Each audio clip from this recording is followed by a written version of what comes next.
do a video about thermal paste, how to apply without making a huge mess, hopefully, and so that you guys who are searching for this subject will know how to do it. There's thousands of videos out there that cover this already. I just happen to be doing it on a system that's needed thermal paste for a while. It's been going 7 years, so it's about time to start changing some thermal paste. So we'll cover the whole subject and show you kind of how to do it. Different things will be slightly different on different systems. This one just happens to be an old AM2 FM FM1 system. Yeah, FM1 system. So it's an old AMD from 7 years ago, 8 years ago now. Yeah, just about 8 years ago. Yeah, it's been 7. Pretty sure it's been 7. At any rate, here we go. So this is the system that we'll be dealing with today. It's a new case that I had put in a little while back. It's a Kinderman from Deep Cool. It's the red and black. Pretty nice case, to be honest, for the $50 I paid. You know, you've got USB 3.0, you've got USB 2.0, plenty of I/O on the front. I mean, for the price that you pay, it's pretty decent. Lots of airflow, a ton of airflow for a $50 case. You've got 2 in the front, 2 on the top. I believe they're all 120s. And then you've got, finally, a rear 120. Really awesome case, but we'll be opening this up today in order to get to the wonderful processor that's inside. As you can tell, we got some gold damn RAM. I don't even know what the hell I was thinking when I built this stuff back in the day, but color was not a priority at all. Like, it was not a priority whatsoever. So we'll see how that goes. Alright, time to start tearing things down. So first things first, got to take your screws off the back. No big deal, pretty easy, especially if you got thumb screws, which, you know, is a necessity these days as they run away from me and try to travel across the floor. Remove your side panel, everything's peachy. And now we've got everything nice and not really nice. Cable management could have been a bit better for me, but yeah. I wasn't about to dive into that with this cheap setup. Maybe when I throw some upgraded components in this madness.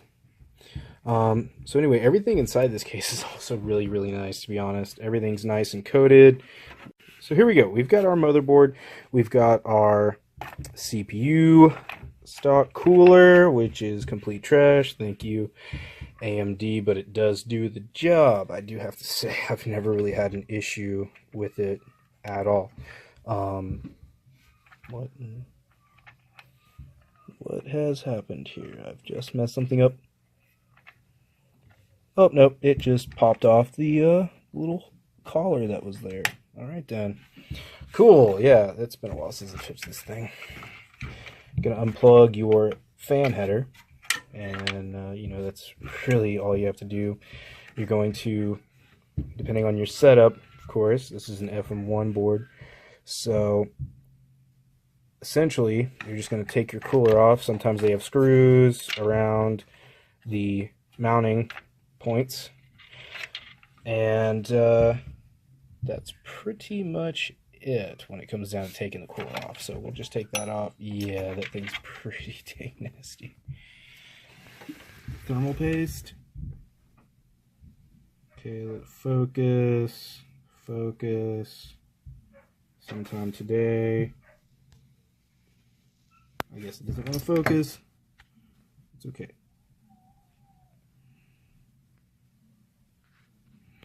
Anyway. Focusing. That's where the light hits. So anyway, hope you can tell. Now we can focus a little better. Anyway, there's not much There is not much thermal paste on that whatsoever. I'm surprised that didn't cause any problems.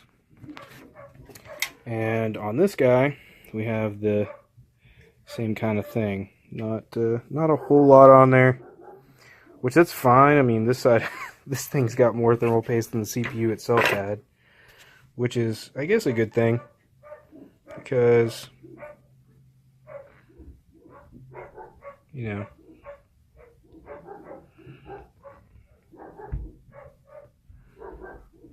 definitely more thermal paste here than on the CPU, which is still, it's not bad, but I don't know if you can't really see it, but yeah, it's kind of dried out and powdery. So we're going to change that out and apply new thermal paste to this. So go get some stuff to clean it. That's the other thing. All you really need is isopropyl alcohol. I don't know if there's really any other cleaners. I know some people use things such as electrical cleaner. I've seen people use that. It works pretty well.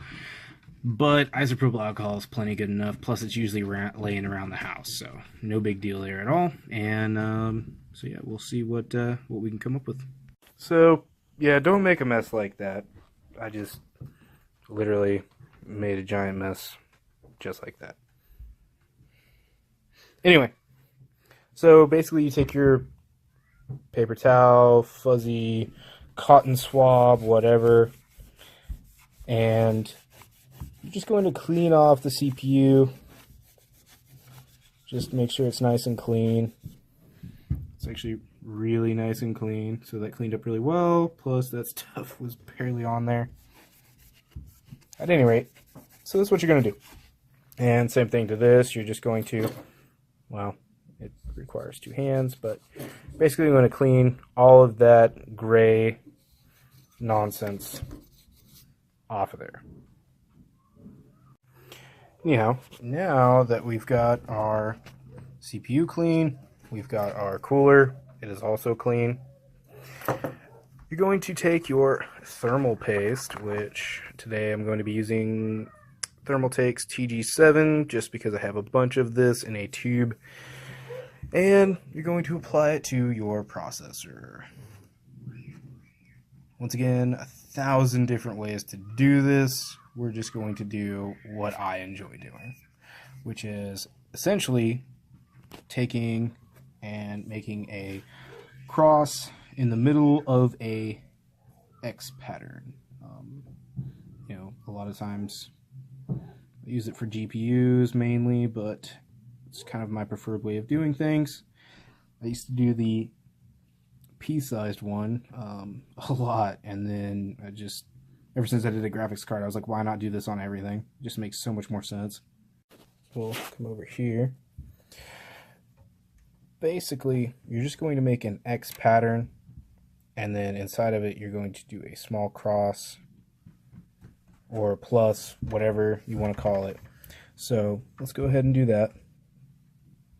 You don't need much, you just need a little tiny bit. The only problem I have with this thermal paste is that it's very easy to put a lot of paste on there without even trying. So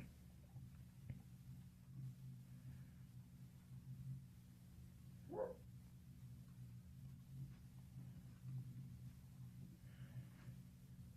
me put a little bit more here so that it's just covering everything correctly. So it doesn't take a whole lot, just enough to cover the whole thing. Now that's, of course, a work of art. You couldn't get any better than that. So don't try it, kids at home. But that wonderful work of art is just all kinds of messed up.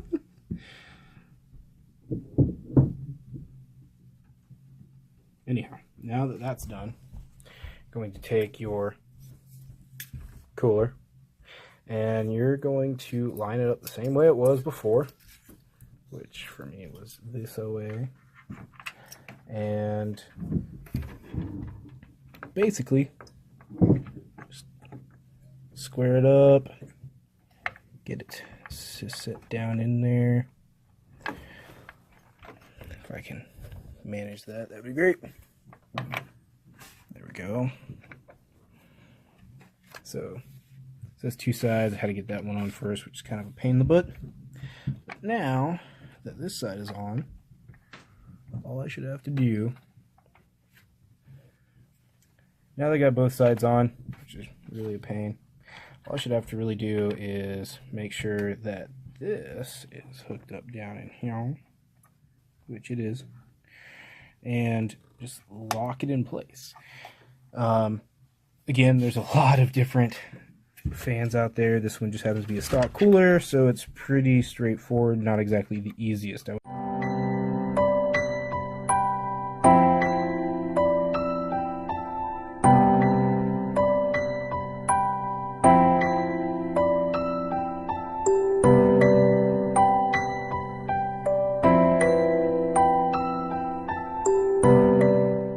Thank you for watching. If you've enjoyed the video, please hit the subscribe button. I'll be bringing more videos of reviews, more videos of how-tos, such as one about Windows 10, which will be my next video that I do.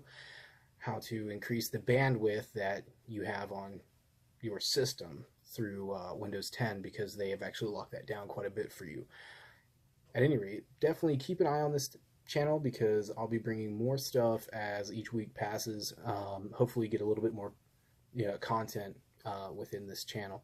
So stay tuned. Thanks.